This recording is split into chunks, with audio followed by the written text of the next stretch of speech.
Assalamualaikum warahmatullahi wabarakatuh. Ya, di sini saya akan mempresentasikan hasil makalah kami. Ini saya dari kelompok 4. Askep pada ibu hamil dengan HIV/AIDS. Pengertian HIV, Human Immunodeficient Virus, adalah virus pada manusia yang menyerang sistem kekebalan tubuh manusia yang dalam jangka waktu yang relatif lama dapat menyebabkan AIDS. Sedangkan AIDS sendiri adalah suatu sindrom, penyakit yang muncul secara kompleks dalam waktu relatif lama karena penularan sistem kekebalan tubuh yang disebabkan oleh infeksi HIV. AIDS, Acquired Immunodeficiency Syndrome, adalah sindrom yang menunjukkan definisi imun seluler pada seseorang tanpa adanya penyebab yang diketahui untuk dapat menerangkan terjadinya definisi tersebut, seperti keganasan obat-obat supresi imun, penyakit infeksi yang sudah dikenal, dan sebagainya. AIDS adalah penyakit yang disebabkan oleh virus yang merusak sistem kekebalan tubuh. Etiologi: penyebab infeksi adalah golongan virus retro yang disebut Human Immunodeficient Virus. HIV pertama kali ditemukan pada tahun 1983 sebagai retrovirus dan disebut HIV. Pada tahun 1986 di Afrika ditemukan lagi retrovirus baru yang diberi nama HIV-2, dianggap sebagai virus kurang patogen. Cara penularan HIV/AIDS: melakukan penetrasi seks yang tidak aman dengan seseorang yang telah terinfeksi.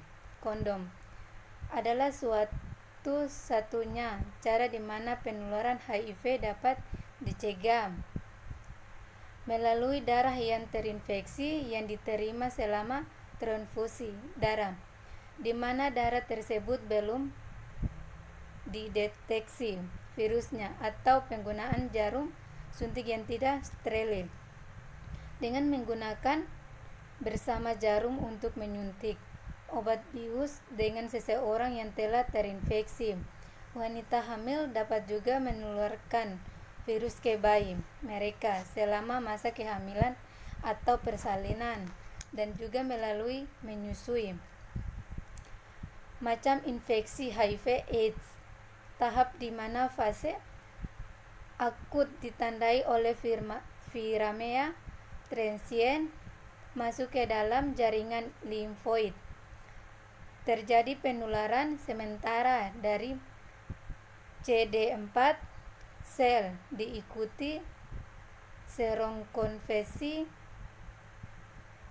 dan pengaturan replikasi virus dengan dihasilkannya CD8 sel antivirus.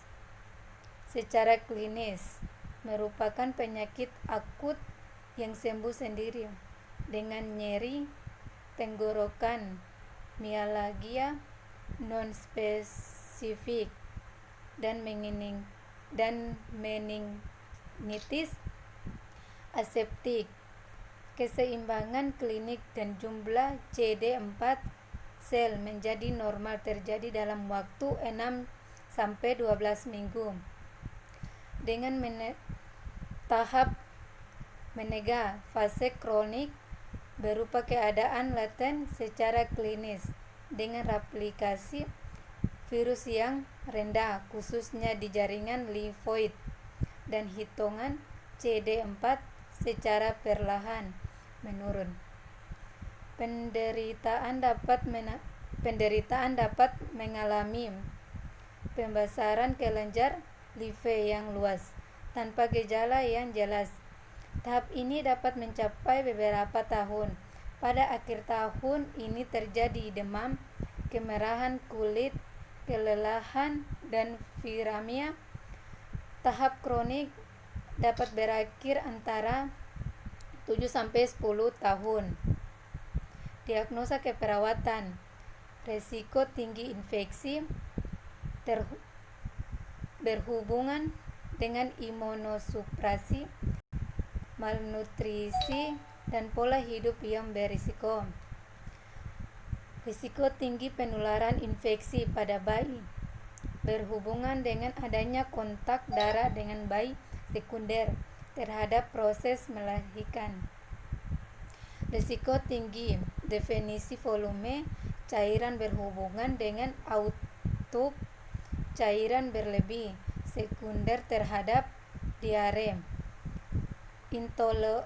Intoleransi aktivitas berhubung dengan kelemahan pertukaran oksigen, malnutrisi, kelelahan. Terima kasih.